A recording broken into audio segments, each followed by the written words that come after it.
What's up, y'all? This is Harrison, and today's conversation is with 15-year NBA vet, a true professional, and my friend, Doug Christie. We're here at his favorite restaurant in Sacramento, and one of the best, period, Dub Plate Kitchen. Let's go have this conversation.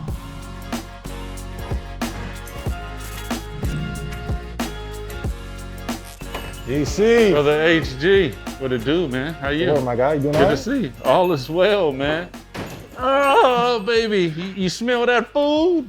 Yeah. I get super excited for Jamaican food, man. Like next level excited. What made you get into Jamaican food?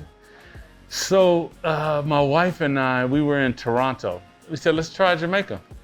So we go down and it was just spectacular. And ever since then, we've been going. We probably go once a year. Just the vibe, the food, everything. It's right. Nah, it is, man. So I've been to Jamaica once. So based off some of the traditional jerk chicken, curry goat, the oxtail, the saltfish and ackee, what's your favorite go-to dish? Curry goat. Yeah. It depends on when I'm in Jamaica. Yeah. Curry goat all day, and I do jerk chicken. Man, I eat it all, to be honest with you. Yeah. But that is probably a lot of people. They say you go goat. They go goat. Yep. Goat, curry goat is next level, man. I'm talking succulent, drop off the bone. It is next level. Man, so you're involved in the games, the TV, the radio. Yeah. I'm sure you probably got 4 or 5 other things that I don't even know. Yeah. First of all, what are all the things that you're involved in? But secondly, how was that transition from basketball kind of to the life after? That's a good question, H, because life after basketball, for me, it was always family and basketball. Those are the 2 things that I focused on, I locked in, I took it very seriously with my profession and stuff. So then family's still there and basketball goes away. And when that happened, it was weird, but it wasn't. Family took up for that because I started homeschooling my son. So now every day I get up, I'd get my workout in and stuff, but then I set him down at the table and we went from hooked on phonics to learning how to read, to learning how to count, to 8th grade. And that took up every single day of what I was doing. And then all of a sudden I got a call from Alma Godinez and Darren Gross from the Kings. And they called and said, hey D, would you be willing to do a camp for the Kings for Golden One Credit Union? I was like, yeah, cool. I laid out a plan, came up, I brought my son. It was at Old Arco Arena. Yeah. And oddly enough, Golden Credit Union is now Golden One Center, so that synergy worked. Yeah. But I had about 100 people and took them through all these drills and different stuff. And when I was done, we went upstairs to the offices and the 3 of us, we all sat down in the room and we were just talking like this. And we started talking about old Kings times and they were vibing, and lo and behold, it was an interview. I didn't even know it. And they go, D, would you be willing to do pre and post on the radio? And oddly enough, when I initially went to college, I went for communications, but I didn't really like it. I walked in, I was like, I don't like this vibe. So I ended up going into sociology, and so oddly enough, I find myself back here in communications. But I started doing pre and post from LA. So they hooked me up. They said, we'll hook something up at your house. So I put it in my son's closet. Okay. So what I would do is I'd watch the game, then before it, I'd write my notes and stuff, and I'd go in and I'd sit on a physio ball in my son's closet with the headphones on. Just there ain't nothing but clothes in here. Yeah. So I'm sitting there and I'd be talking, blah, blah, blah, and then Bobby was doing pre and post. Yep. Bobby Jackson. And he wanted to take off the holidays, I guess.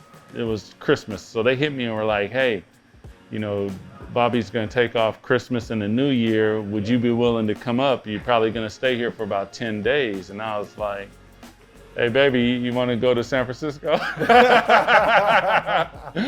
and like always, my wife got my back, and she was like, "Yeah, let's do it. We'll take Dougie. We'll have Christmas in the hotel. We'll do what we do," and we did. And they liked the pre and post, and that turned from those. It was like 6 games into 41, where me split. Then Bobby went to coaching, and then that turned into, hey, we want you to do this full time, but you're probably gonna need to move up here. I just kind of went where I've been led, man. It wasn't like a preordained idea.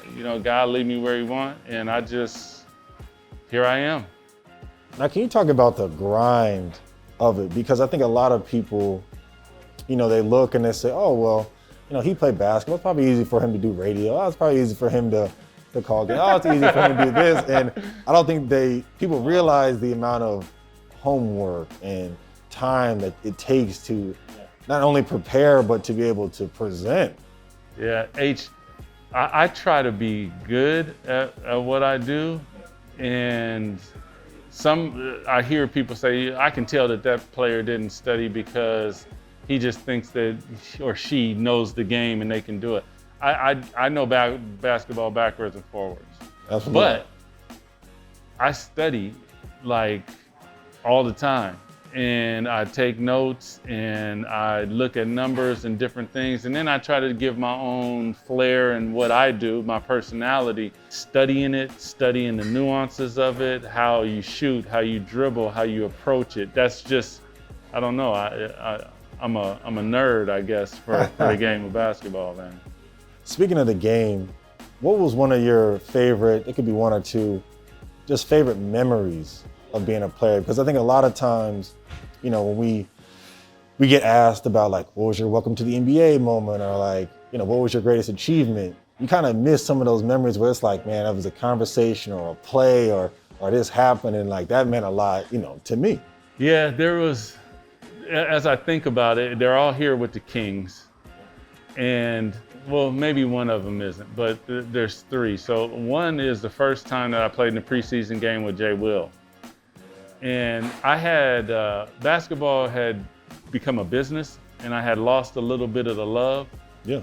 And it became stressful. And the first time he came down the court and he's dribbling, and I'm on the right side, and he's like, and he throws me the ball, and right as he throws, he's like, shoot it, shorty.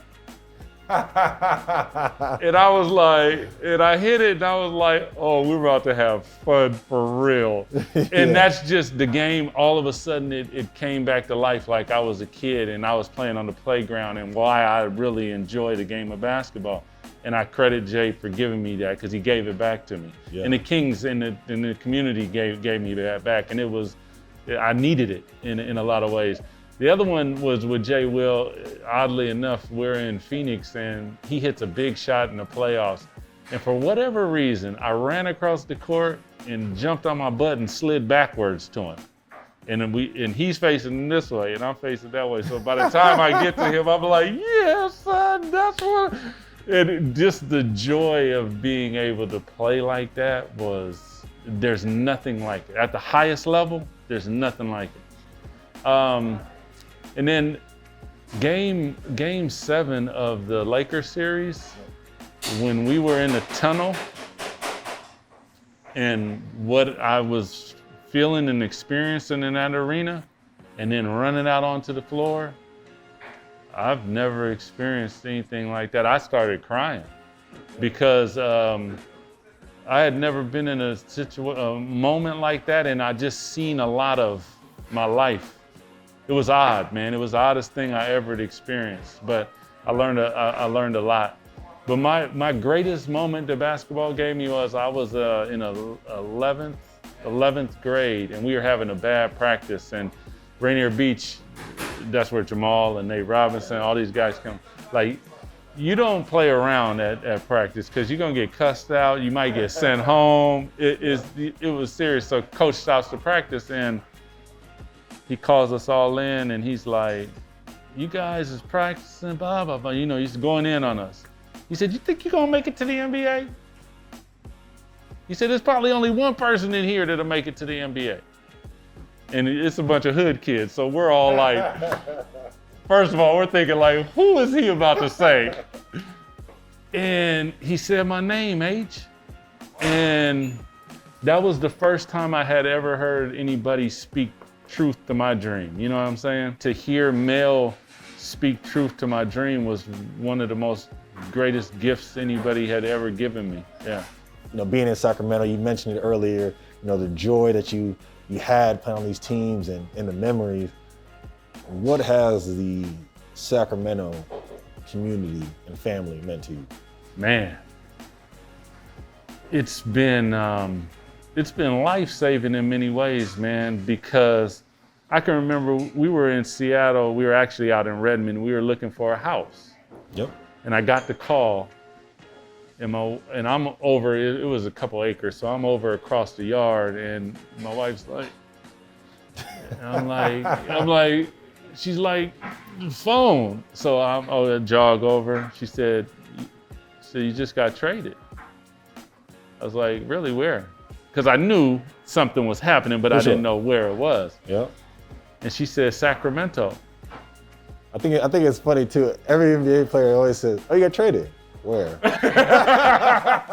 You're right. It's always, where am I gonna be at? You know, that happened to me in New York too, because I was at home, and it was a storm, but for whatever reason I wasn't answering the phone. Yeah. So the trainer comes over and he knocks on the door and he's like, "Hey, you got traded." I was like, "Where?" For sure. So she tells me Sacramento, and her response was, Sacramento? What's in Sacramento? My response was, we about to be good. Yeah. Because I played against them. I knew they had Jay Will. I played with Vlade as a rookie. I knew they had C. Webb. Exactly. And I was like, hell to the yes. It was a blessing. I was just like, yeah. So coming here, and it's a different vibe here. Like, you guys haven't even really experienced it yet because it was a new arena. Team hasn't necessarily done everything, and then COVID hits. I say on air a lot, the team hasn't learned to utilize this tool that these people are yet. And it's happening. And there were many times this year I could feel it. They were ready to just pop off and go crazy. But I needed that home feel.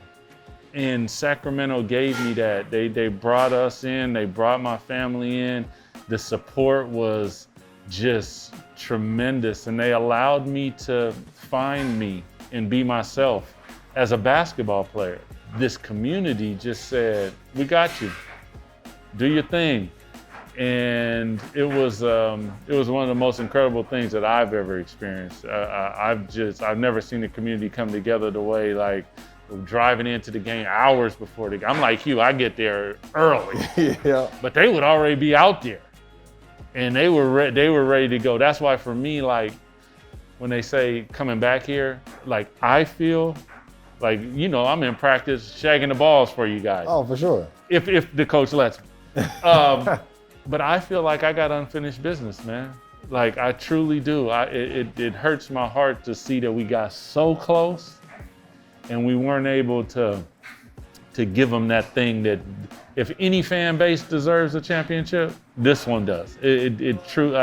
I say that. I'm from Seattle. I was a Sonics fan. I watched the 77-78 team lose and the 78-79 team win and the elation.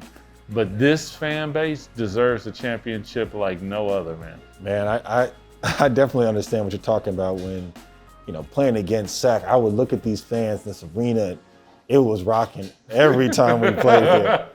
But I would say, you know, man, they really love their team. You know, when you go to some arenas, you see fans who are there, you know, but they're just there for the show. Yep. You know, they there to be seen, just there at an event. It's a Friday night. They just want to be in there.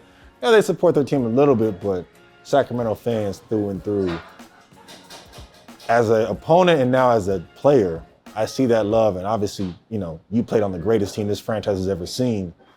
So I know that love, especially during that time, and even now, has been unbelievable. I appreciate it, man.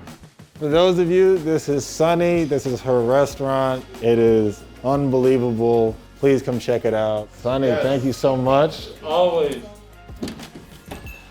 Woo, that was good eating over here at Dub Plate Kitchen. Had a great conversation with Doug Christie. Hope you guys enjoyed. Stay tuned for more.